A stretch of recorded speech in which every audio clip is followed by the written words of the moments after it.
Di akhir abad ke-18, Prancis nampak gemilang. Istana Versailles berdiri megah dengan pesta dan kemewahan tiada akhir. Namun di balik dinding istana, rakyat jelata hidup dalam kelaparan. Harga roti melambung, panen gagal, dan pajak mencekik kehidupan sehari-hari. Negeri ini sedang menuju titik didih. Sebuah revolusi besar akan segera lahir. Di atas tahta, Raja Louis XVI dan Ratu Marie Antoinette hidup dalam dunia berbeda, penuh kemewahan, jauh dari penderitaan rakyat. Sementara itu, krisis keuangan melanda. Perang panjang membuat kas negara kosong. Tetapi kaum bangsawan dan rohaniawan terbebas dari pajak. Kesenjangan semakin lebar. Rakyat mulai bertanya, sampai kapan keadilan dibungkam?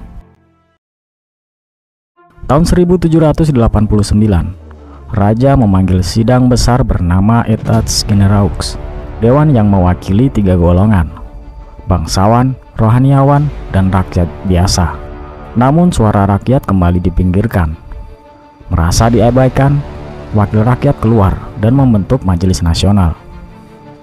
Dengan lantang mereka menyatakan, kekuasaan bukan hanya milik raja, tapi juga milik rakyat. 14 Juli 1789, rakyat Paris bangkit. Mereka menyerbu Bastille, sebuah penjara dan benteng tua, simbol tirani kerajaan. Benteng itu akhirnya runtuh setelah pertempuran sengit. Kabar kemenangan menyebar ke seluruh Prancis. Hari itu menandai lahirnya revolusi, dan hingga kini 14 Juli diperingati sebagai Hari Nasional Prancis. Revolusi melahirkan cita-cita baru: liberté, égalité, fraternité, kebebasan, persamaan, persaudaraan. Feodalisme dihapuskan, hak istimewa bangsawan dicabut, dan lahirlah Deklarasi Hak Asasi Manusia dan Warga Negara. Dunia menyaksikan, untuk pertama kalinya, rakyat jelata berdiri setara dengan bangsawan. Namun jalan revolusi tidak mulus, dan segera berubah menjadi gelombang darah. Revolusi memasuki fase radikal.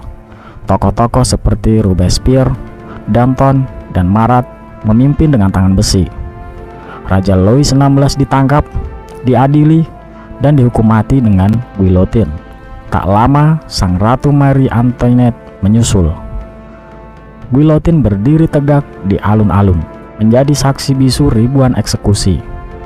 Inilah masa yang dikenal sebagai Reign of Terror. Kebebasan yang diperjuangkan berubah menjadi ketakutan tanpa akhir. Meski penuh kekacauan, revolusi Prancis mengguncang fondasi kerajaan-kerajaan Eropa. Ia menginspirasi bangsa lain untuk melawan tirani. Namun dari kekosongan kekuasaan lahir seorang tokoh baru, Napoleon Bonaparte. Dengan ambisi dan kepawaian militernya, Napoleon membawa Prancis menuju era baru, kejayaan sekaligus peperangan panjang. Revolusi Prancis bukan sekedar pergolakan politik.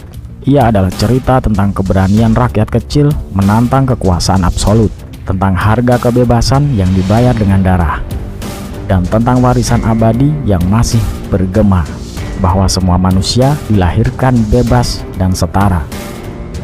Inilah revolusi Prancis, sebuah letupan sejarah yang gaungnya terdengar hingga hari ini.